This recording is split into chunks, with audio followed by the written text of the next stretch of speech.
이리저리 흔들리지만 주님을 바라볼 때 정답이 떠오르네. 걱정이 몰려올 땐 감사를 선택하기, 두려움 앞에서도 감사를 선택하기, 가장 좋은 것을 주심을 믿기에 힘들 때도 믿음으로 감사, 이해할 수 없어도 감사를 선택하기, 가던 길이 막혀도 감사를 선택하기, 날 향한 완전한 계획을 믿기에 힘들 때도 믿음으로 감사.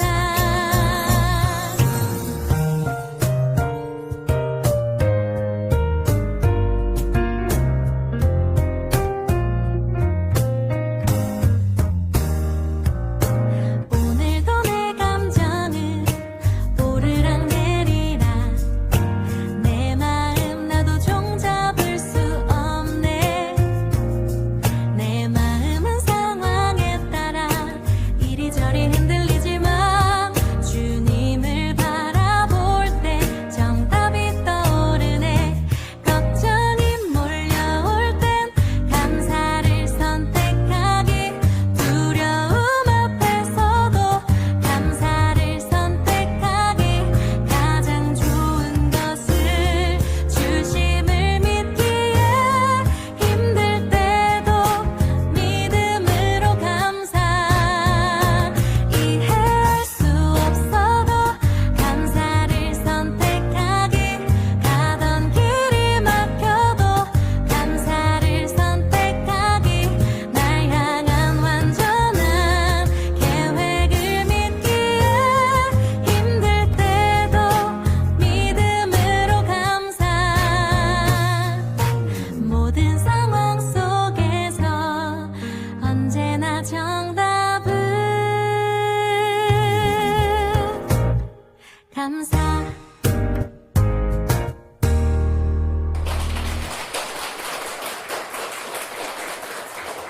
사랑 많으신 하나님 아버지 감사합니다. 온통 모든 것이 감사합니다. 특별히 맥주절이라 해서 감사드리는 것이 아니고 또 어느 때든 감사할 수 있는 마음의 준비를 가진 예언의 사람들이 모였습니다. 먼저 회개할 것 회개하고 다시 고칠 것 고쳐서 바른 마음으로 주님 앞에서 감사의 고백을 하길 원하오니 오늘 이 시간을 함께 자리하여 주시어서 우리의 마음을 살피시고 또 종의 말이 선포될 때에 사람의 말 되지 않도록 우리 예수님 못 박혀 돌아가신 십자가 뒤로 감추시고 오직 주님의 말씀과 성령의 임자심만 있을 수 있는 귀한 시간 되도록 허락하여 주시옵소서. 예수님의 이름으로 감사하며 축복 기도드립니다. 아멘. 할렐루야. 오늘은 한 해의 절반을 보내고 그 안에 주님께 받은 수많은 은혜를 꼽으며 감사로 예배를 드리는 77절이라 하고요, 맥추절이라는 감사주일입니다. 먼저 사랑의 마음을 더해서 우리 함께 인사를 나눌까 합니다. 우리 앞뒤 옆 사람 이렇게 보시고 손도 한번 잡아주시고 덕분에 감사한 반년을 보냈습니다. 이제 또 은혜로운 답변을 해야죠. 옆 사람 지그시 바라보시면서 모든 것이 하나님의 은혜입니다. 어느 것 한 가지 하나님의 은혜 아니라면 우리가 여기 있을 수도 없어요. 얼마나 사건, 사고, 사연이 많습니까? 그래서 우리의 만남도 또 이루심도 모두 하나님의 은혜였음을 이 시간에 고백합니다. 그래서 여러분이 평안한가를 물으며 나도 같은 마음으로 주신 은혜를 꼽아가며 오늘 말씀을 준비했어요. 그런데 안타깝게도 잘 마무리해야 하는 지난 한 주일이 기실 내게는 너무도 힘들고 어렵고 생각마저 혼란스럽고 마음이 아팠던 한 주로 보냈음에 마음이 심히 무거웠습니다. 무엇이 문제인가? 하나님께서 주셨기에 받은 은혜가 이루 말할 수 없을 만큼 풍성하고 감사해야 할 일들이 넘쳐났음에도 몇몇 가지의 작은 일들로 상심하고 또 기운을 잃으니까 수많은 감사의 일들이 그 빛이 가려지더라는 거예요. 순간에.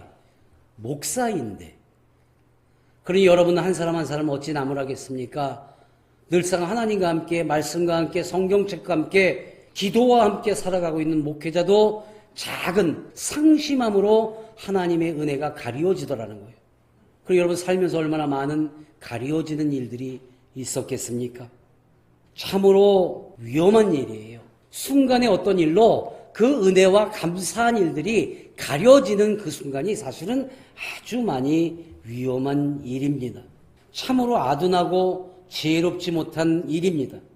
한 걸음 깊이 들어가면 교만하기 짝이 없는 거예요. 상심한 자가 된다는 것, 이건 교만함이에요. 내 생각과 내 마음과 내 처지가 우선되었기 때문에 교만한 힘이라고 하는 겁니다. 또 이것이 가장 큰 문제가 되는 것은 상심한 자들은 회복하는 그 시간을 헛되이 보내게 돼요. 그러지 않았다면 그 회복하는 시간마저도 은혜로운 시간으로 갚아 나갈 수 있었는데 그리 하지 못했던 것들, 바로 이 시간에 나로부터 부끄러운 마음으로 고백하며 회개함으로 오늘 말씀을 시작하려 합니다. 오늘과 같은 기념해야 할 절기에 대한 구체적인 것은 이미 또 앞으로도 계속해서 진행될 예언성경학교에서 깊이 있는 배움과 가르침을 통해서 알게 될 것이기에 오늘 예배에는 이 절기에 우리가 가져야 할 마음과 실천해야 되는 말씀으로 함께하려 합니다.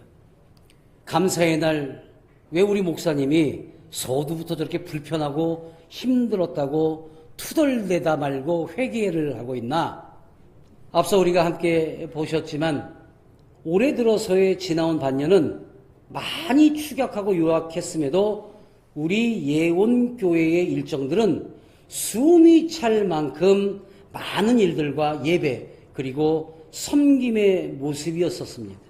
그런데 이곳에 계신 여러분 중 대부분 이 같은 마음을 느꼈으면서도 교회를 섬기고 예배에 함께하면서 얼마나 깊은 은혜로 함께했을까 한번 돌이켜보기를 바랍니다. 이곳에 계신 여러분 중 대부분은 아마 95% 이상 일주일에 단 한 번 주일에만 오셔서 예배 1시간, 식사교제 30분, 그리고 봉사하는 분들은 거기서 조금 더 아닌 분들은 식사교제하지도 않고 그저 문을 나서는 일주일에 딱 1시간 정도를 하나님께 드리는 일들을 하시는 분들이 95%예요. 3% 정도만 토요일 예배 준비를 포함한 일들로 이틀 정도 교회에 나옵니다. 그리고 2%만 거의 매일 새벽 기도회와 교회를 돌보러 나옵니다.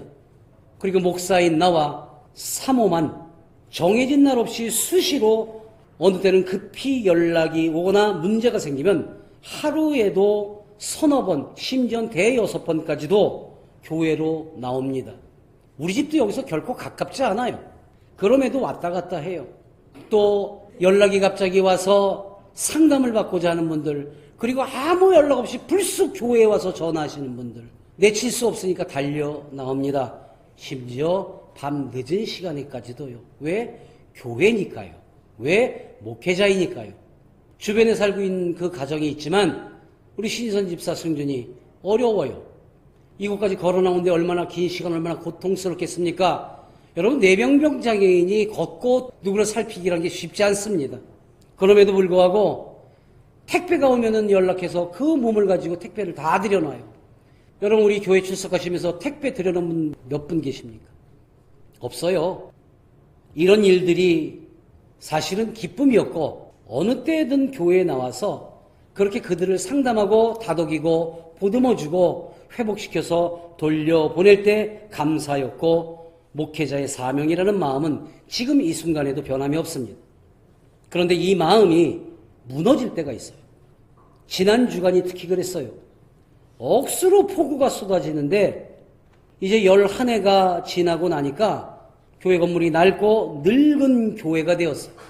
곳곳에 비가 새고 전기가 나가고 그래서 냉장고가 다 풀어져 버리고 음식이 상해져 버리고 거기에다가 마당이 움푹움푹 패여서 물이 고이고 또 이 모든 방송 장비들은 오늘에도 중간에 나가고 이러고 있지만 이것들이 이제 나이를 먹으니까 사람처럼 신음을 해요. 그래서 우웅 소리 이런 지지직 소리가 나는 거예요. 나 아파요. 힘들어요. 애초에 중고로 샀잖아 나를. 그리고 이렇게 11년간 부려먹는 놈이 어딨어? 이러고 신음소리를 해요. 여러분은 느끼지 못하지만 예배 전 토요일과 주일에도 이른 아침부터 이 소리를 잡으려고 우리 백간사님하고 나는 전쟁을 치릅니다. 이리 뛰고 저리 뛰고. 둘이 무슨 다리나 길어? 엄청 짧아요 둘 다. 팔이나 길어? 엄청 짧아요. 그렇게 정성 들이고 애를 쓰니까 여러분이 평안하시도록 은혜 느낄 수 있고 받을 수 있는 예배가 진행된다라는 겁니다. 마당에 차를 세울 때 비가 와서 물이 고이면 흙탕물을 튀기게 되면 에이 교회 왔는데 이게 뭐야 깨끗하게 입었는데 혹여라도 마음에 그런 조그만 흠집이 갈까봐 물 고인 거 다 퍼내고요. 흙 깔고요. 돌 깔고요. 얼마나 애를 쓰는지 몰라요. 언젠가도 말씀드렸잖아요. 교회 오면 제일 먼저 하는 게 뭐예요? 나하고 우리 사모는 교회를 몇 바퀴 돌아요. 그래갖고 못 곳이 있나 없나. 왜? 교회 예배드리는데 타이어가 뻥크가 나고 그러면 다른 데서 났는지도 모르지만 다 교회 마당에서 그랬어. 한번 제가 그랬잖아요. 어떤 남편분이 그냥 아내가 그 집사님이 그렇게 정성으로 다해서 교회 딱 와서 알았어 이번 주에 갈게 갔는데 펑크가 난 거야. 내가 안 온다고 그랬잖아. 그 쳐돌려서 가버렸다니까요. 이 실화예요. 근데 이거를 다 하게 두고 딱 1%의 사람만 하고 있다라는 거예요. 입구에 들어오실 때 혹에 우리 장애인들 미끄러질까봐 물기가 있을까봐 닦고 바닥에 깔고 여러분 그도 바닥에 깔아본 분 누가 있어요? 저 매트도 지금 5년 6년 됐어요. 자로 재보고 좀 더 긴 걸로 할 거 없나? 여러분 드나드시면서 그 깔아놓은 거를 밟고 들어오시는데 이곳에다가 내가 한번 좀 깔아볼까 하는 생각해 보신 분 계십니까? 함께 걱정하고 직접 해보신 분이 있나 여쭙고 싶어요. 지난주 월요일 화요일 엄청나게 비가 왔어요. 여기저기서 막 비가 줄줄줄 주세요. 그래서 비새도운 곳을 찾아다니고 비바지할 양동이 그릇들을 찾아서 옮길 때 그러다가 하늘을 원망하고 한숨을 짓다 보면 나는 누구인가 여기는 어디인가라는 마음이 들어요. 교회인데 목사인데 또 지난 화요일부터 금요일까지 방송실 이전과 고장난 장비들을 고치는데 엄청 더웠어요. 체감온도 40도 45도를 오르내리고 오죽하면 이거 일하러 온 분이 목사님 에어컨 좀 켜주세요. 숨이 막혀서 못하겠어요. 왜냐면 이거 뚜껑을 다 따고 사다리 올라서 이 속에다 머리를 집어넣고 있어요. 나는 목사니까 참아요. 근데 그분은 일하러서 무슨 죄가 있어요? 그래요? 그때 틀어요. 왜 안 틀어? 전기세 아끼려고? 물론 그것도 있겠지만 일하는 사람이 힘들 정도로 안 트는 이유는 혹여라도 그거 일하는 날하고 이거 에어컨을 틀었다가 고장나면 주일에 여러분들이 이 바람을 못 쐬잖아요. 더울까봐. 그래서 조심스러워서 못 켜는 거예요. 그리고 천정을 열고 먼지 속을 헤치고 밤 11시가 넘도록 머물면서 머리 싸매고 어떻게 해야 좋아할까? 그렇게 지쳐서 밤 11시가 돼서 집에 가다가 보면 또 이런 생각이 들어요. 내가 왜 이러고 있지? 목사 맞아? 라는 생각으로 우울해집니다. 오직 가장 편안하고 은혜로운 예배를 위해 준비하면서도 말이 안 되게 그럴 때가 있더라는 거예요. 또 이거 CCTV 작업하는 양반이 와갖고 뭘 옮겨야 되는데 뚝 하고 인터넷 선을 잘라먹었어. 작업이 중단됐어요. 또 그 다음날 나올 수밖에 없어요. 하루 더 나오면 그 일하는 분들 다 인건비를 드려야지 돼요. 감사하게도 그 뚝 끊는 현장이 있었기 때문에 목사님 속상하시죠? 그리고 자기 일 끝나고 또 왔더라고요. 저녁에. 그분은 일 끝나고 왔으니 저녁에 나오니까 나도 저녁에 나올 수밖에 없잖아요. 밥 먹여야죠. 또 시원하게 뭐 타줘야 되죠. 심부름해야 되죠. 뭐 잡아줘야죠. 끌어다 줘야지요. 사다리 옮겨다 줘야지요. 그렇게 사다리를 오르내리고 타니까 무릎이 아파요. 집에 들어가서 파스를 붙이다가 울었어요.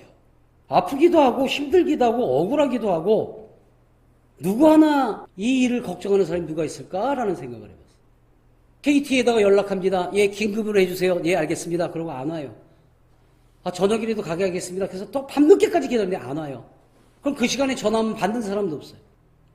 너무 안타깝고 혼자 허허벌판에 뚝 떨어져 있는 것 같은 생각이 들어요. 어디에다 연락할 것도 없어요. 막막해요. 나 역시도 쉽게 가는 방법, 내가 좀 편하고 그냥 둬도 되지? 라는 마음이 문득 들 때가 있어요. 그럼에도 편하게 쓰는 방법을 팽개치고 말더라는 거예요. 편히 식사 교제하도록 저 뒤에 의자, 저 장의자 무게가요, 혼자 옮기지를 못해요. 여러분 지금 앉아있는 좌석 오늘 들어오면서 뭐 느끼셨나요? 교회가 많이 바뀌었네? 이거 의자 제가 다 옮겼어요. 부탁할 사람이 없는데, 정말 없는데, 그래서 승준이한테 연락했어요. 마침 중간고사 기간이라, 목사님 저 빨리 끝나요. 승준이 오라. 멈춰도 되잖아. 악한 영들이 나를 막 흔들어요, 그때마다. 그럴까? 나도 이만큼 했으면 이제 된 거 아니야? 라면서 아직 내 속에서 남아있는 교만함과 나태함이 고개를 쳐듭니다. 저렇게 쌓여진 그 전선가닥부터 다 뜯어낸 것, 저 쓰레기 하나 치울 사람이 없어요.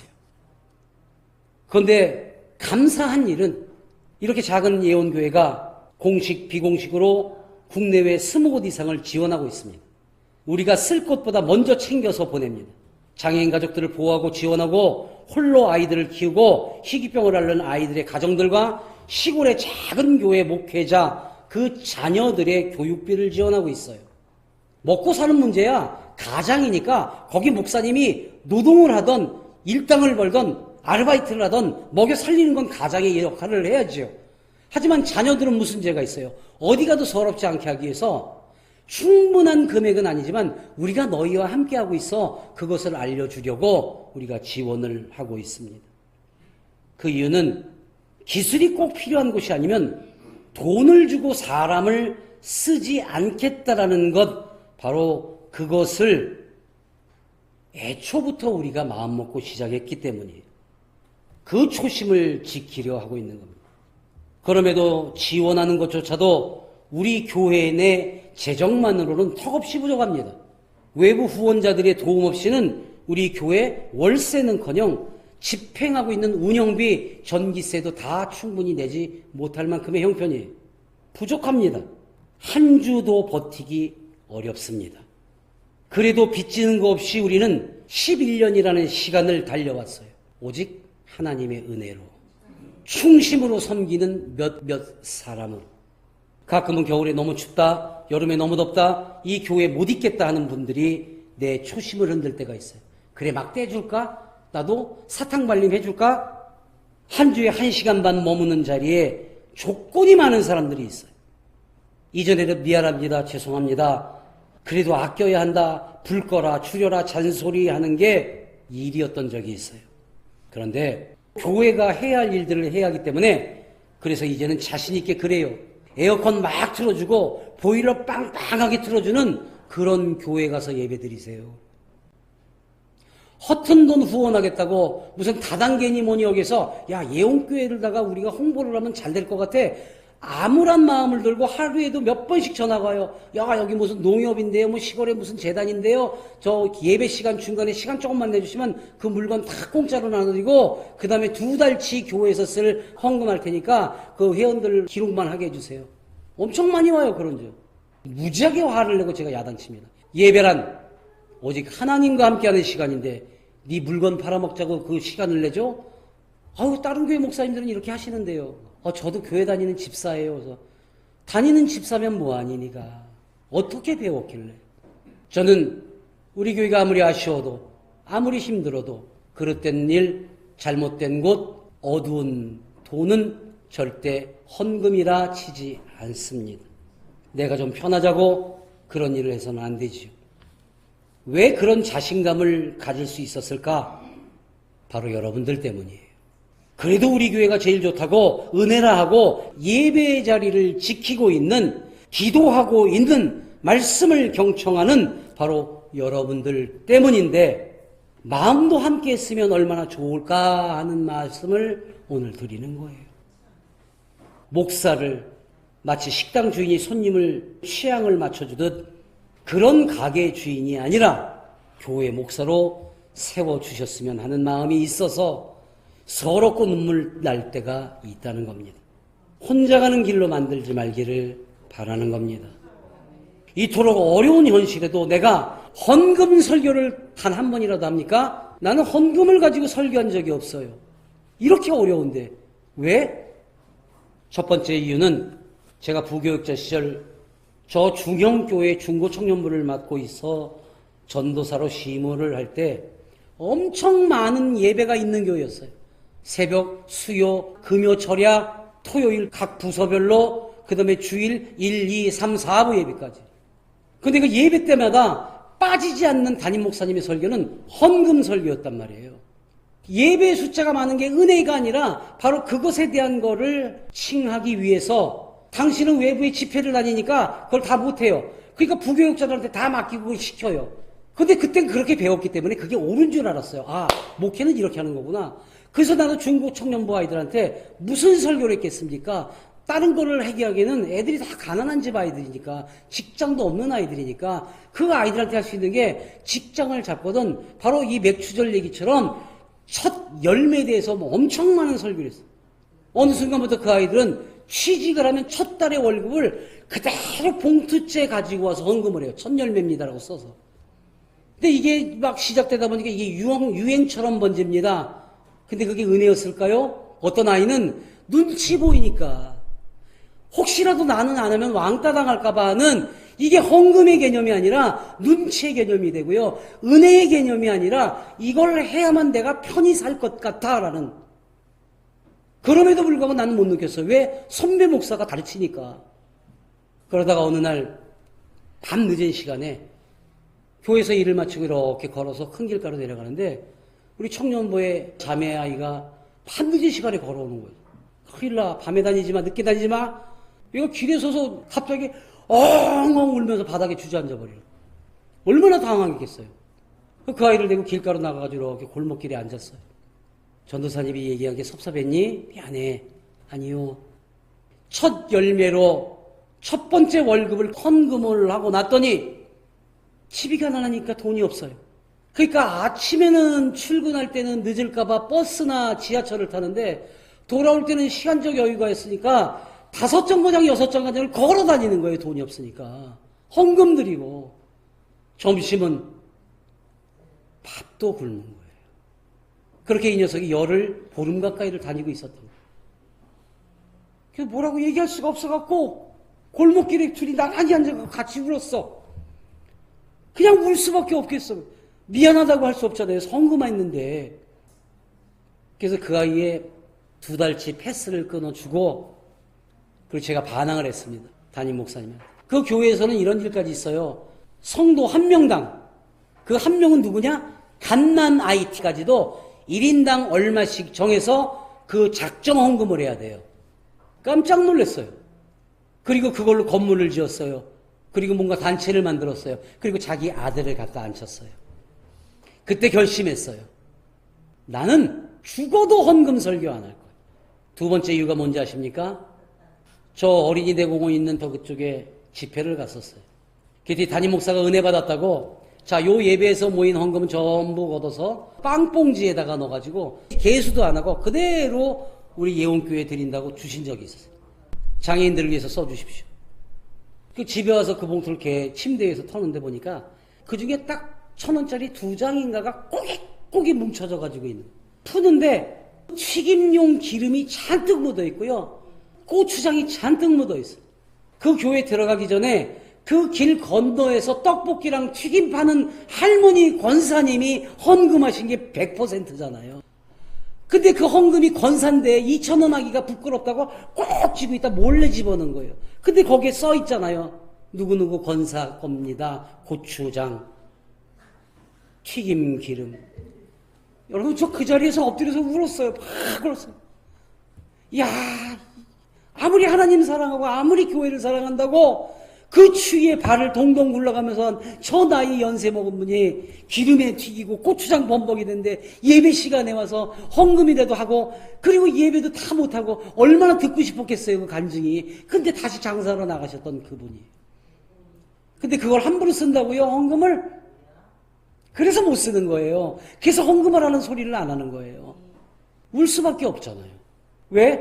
지금의 여러분도 각자 얼마나 삶이 공고합니까? 나가서 쉽게 일하는 분이 어디 있습니까? 다치고 아프고 상처받고 못 쓸쓸히 듣고 하다못해 몹쓸 소리까지 해가면서 그리고 수입이라고 된 그 몇 푼을 갖고 쪼개고 나누고 해서 청송을 해서 하나님께 드리는데 이것을 어떻게 함부로 쓰고 야, 너 일했잖아. 수입 있잖아. 내놔. 하나님이 그런 분이에요? 아니잖아요. 주고 또 주시고 퍼주고 퍼주시길 원하시지 언제 하나님이 손 벌리셨어요? 단 네 마음이 허락하거든. 네 형편이 되거든. 오늘 본문 말씀에서 우리가 함께 했잖아요. 여러분 한 사람 한 사람 녹록지 않게 쉽게 살지 못하는데 나 한 사람 편하고자 사람 쓰고 좋은 거 할 수 없다는 겁니다. 그래서 외롭다 그리고 힘들다 혼자 울며 11해를 왔던 겁니다. 그런데 이제는 좀 받았으면 좋겠어요. 마음만은 좀 받았으면 좋겠어요. 광고 시간에 우리 화요일부터 뭐뭐 합니다. 바자회 뭐 합니다. 광고했어요. 준비해요. 손 꼽잖아요. 나오는 거. 못 나오면 전화라도 좀 하지. 물론 기도했어요. 하는 분이 계시겠지요. 그리고 내가 함부로 살지 못하고 이렇게 아껴 사는 건 네 번째 이유가 너무 가슴이 뭉클해서 그래요. 참 속상하고 힘들었던 한 주를 보내다가 중간고사 마치고 일찍 학교를 마치고 달려온 승준이와 신집사. 이 더운 여름날 땀 흘리고 일하고 퇴근하는 길에 출퇴근을 돕는 김소호 권사가 야 목사님 지금 교회에서 혼자 일하고 계셔. 어떡할까? 그랬더니 우리 희은이하고 성경집사가 그럼 빨리 우리 교회로 가요 그러더래요. 빨리 교회로 가자 그러더래요. 우리 교인 중에 목사님이 힘들다고 지들은 온종일 일 안 했나요? 근데 왔잖아요. 그렇게 찾아든 파랑새 같은 우리 희은이 성경집사 기막힌 것은 이들이 다 장애인이잖아요. 돕겠다 온 사람들 모두가 그렇잖아요. 그래서 또 마당 구석에 가서 그냥 꾸역꾸역 또 울었어. 너무 감사해서. 아유 하나님 일꾼을 보내주셔도 참 치사하다. 근데 그게 감사했어요.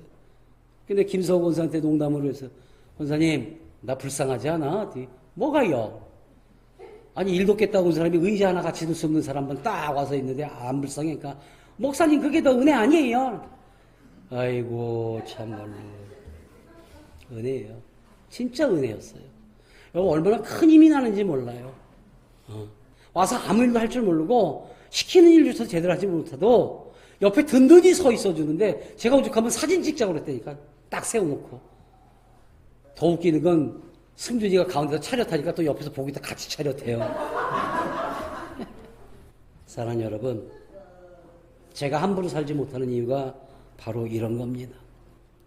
꽉 내 마음을 채워줘서 너무도 고마웠었다라는 겁니다.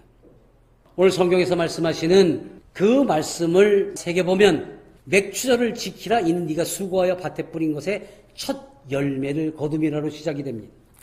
그런데 우리는 이 절기에 풍성하도록 우리에게 주신 그 하나님께 드림이 어떤 드림이어야 되는가? 그것은 바로 너희 땅에 곡물을 벨 때에 밥 모퉁이까지 다 베지 말며 줍지 말고 가난한 자 거류민을 위하여 남겨두라는 바로 하나님의 명령을 따라서 우리가 쪼이고 아끼고 내가 힘들더라도 버텨가면서 그것을 나누고자 말씀대로 하자라는 거예요. 말씀을 드렸던 부교육자 시절의 담임 목사님의 명령에 따라 나 역시도 헌금 설교를 할 수밖에 없었던 때 그렇게 하는 것이 맞는 줄 알았고 배웠기에 주로 첫 열매에 대해 말씀을 전했고 아이들이 취직을 하면 사랑하는 여러분, 나는 그 골목길에 나란히 옆에 앉히고 같이 울었던 그날을 잊을 수가 없어요. 처음 파주가 어딘지도 제대로 모르던 시절에 와서 저 교회 앞에서 마음 먹고 거기서 쫓겨나서 이쪽으로 올 때 떠나지 않았던 그 첫 번째 장애인 가족을 잊을 수가 없어서 그 초심을 잃기 싫어서 이렇게 살아가고 있어요. 그래서 절대 은혜를 가장한 일은 하지 말아야 된다고 설교를 바꾸었고 그 설교가 지금 날까지 이어지고 있는 겁니다. 그래서 내가 편히 살고자 하지 못하는 마지막 5번째 이유가 바로 내가 하나님께 드리는 것이 물질이 아니라 사람으로 정했기 때문이에요. 여유롭지도 녹록지도 못하지만 예배의 자리에 얼마나 소중하고 귀하고 은혜의 자리인지 알고 예배의 자리를 지키는 바로 예언의 사람들, 그 안에 진정으로 교회를 섬기고 하나님의 말씀을 지키는, 청종하는, 따르는 이런 성도를 잘 다스리고 만들어서 하나님께 맥주절의 감사로 드리고 싶어서라는 겁니다. 내가 편하려 들지 않아야 점차 완성되는 것을 알기 때문입니다. 그래서 우리 교회가 어려운 가운데 더 어려운 사람들을 돌보고 어두운 곳을 살피는 이유 중 하나가 오늘 본문의 말씀 안에 맥추절의 의미가 담긴 출애굽기, 신명기 여러 말씀 중에 바로 이 레위기에서 해주시는 이 말씀을 기본으로 삼고 있다는 겁니다. 하나님께서 그리 하라고 하셨기 때문에 감사의 조건은 따름인 줄로 믿습니다. 병든 자, 가난한 자, 장애를 가진 자, 슬퍼하는 자, 고아, 과부, 참 자유가 없는 자를 살피고 생명 주신 예수님이 행하신 일들을 따르려 하기 때문입니다. 삶으로 따르는 자가 진정한 예수님의 제자임을 믿으시기 바랍니다. 오늘 본문의 말씀을 하나하나 새겨보면 이 말씀이 뭔지 마음에 오실 거예요. 네 하나님 여호와의 앞에 77절을 지키되 네 하나님 여호와께서 함께 합시다. 네게 복을 주신 대로 네 힘을 헤아려 자원하는 예물을 드리고, 먼저 여러분의 형편도 살피시란 말이에요. 그리고 억지가 아닌, 거짓이 아닌 자원, 스스로의 마음이 움직이는 은혜만큼 드리시라는 거예요. 다른 사람이 볼 땐 별거 아닌 요만한 복인데 내가 이만큼 느껴졌으면 그만큼을 스스로 은혜 받을 때 하시라는 거예요. 우리는 이 말씀을 꼭 지키고 힘을 다해 형편에 따라 스스로 드리라는 것을 잊어서는 안 됩니다. 너와 네 자녀와 노비와 네 성중에 있는 레위인과 및 너희 중에 있는, 함께 합시다, 객과 고아와 과부가 함께 네 하나님 여호와께서 자기 이름을 두시려고 택하신 곳에서 네 하나님 여호와 앞에서 어떻게 하라고요? 드렸으면 즐거워하라는 거예요. 이 안에 고아와 과부와 힘든 모든 것이 포함되어 있잖아요. 나도 힘들어요, 어려워요, 알아. 근데 네 형편 살피란 말이야. 그리고 받은 복의 크기에 따라서 네 스스로 하란 말이야. 그리고 어떻게? 기뻐하라고 말씀 주시잖아요. 무조건 맥주절입니다, 무조건 감사주일입니다, 무조건 뭡니다.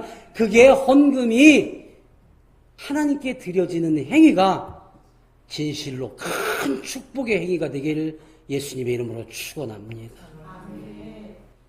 가장 중요한 말씀이에요.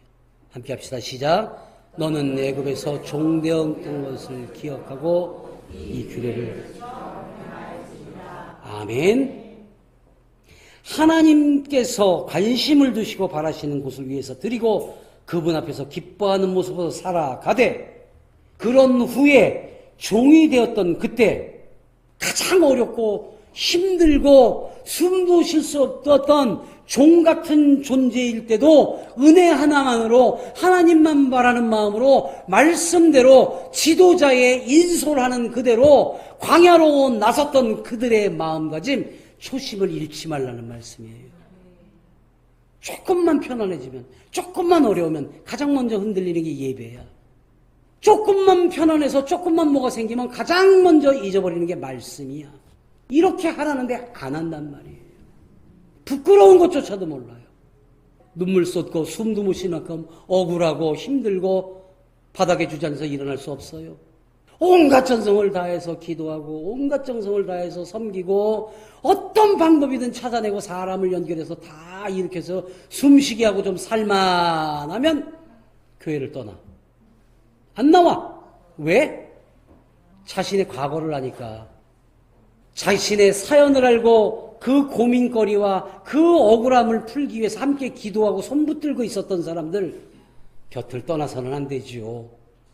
또 그러한 사람이 왔을 때 자기의 경험과 삶과 기도와 은혜를 가지고 그를 세워야지요. 다시 일꾼이 되어야지요. 근데 그렇지 않잖아요. 내가 하나님께 드리고자 하는 선물, 하나님께 드리고자 하는 예물 첫 열매는 바로 여러분 한 분 한 분인 것을 잊지 마시기 바랍니다. 사랑하는 예언 여러분, 지나온 반년 동안 무엇을 열매로 이뤘고 무엇을 하나님께 감사하고 계십니까? 여러분은 하나님께 첫 열매로 무엇을 드리시겠습니까? 나는 여러분을 열매로 맺었고 오직 하나님의 인도하심에 따라 보듬고 섬겨왔으며 예수님의 말씀에 따라 성령과 물로 세례를 주었으며 장애인 가족들을 안수하고 임직시켰습니다. 감동과 은혜로 예배를 함께 드렸고 몇 가지 약속을 지켜 함께 나섰고 여러분들이 웃음을 되찾아 웃게 했고 앞으로 달려나가도록 다시 뒷걸음질 치지 않도록 애써 달리게 했고 그리 살도록 했습니다. 그리고 오늘 나는 자신 있게 변화된 여러분을 첫 열매로 드리고자 합니다. 하나님께 드려질 첫 열매가 상하거나 썩었다면 나는 이제로부터 과감하게 버리고 말 겁니다. 여러분 스스로 지켜나가야 할 일, 그 믿음이 상하고 신앙이 썩지 않도록 잘 보관해 주십시오. 신선하고 싱싱했던 초심을 잃지 마십시오. 오늘부터 여러분의 삶이 또한 가정이 늘 준비된 하나님께 드려지는 첫 열매이기를 우리 주 나사 예수님으로 간절히 축원하며 축복합니다. 아멘.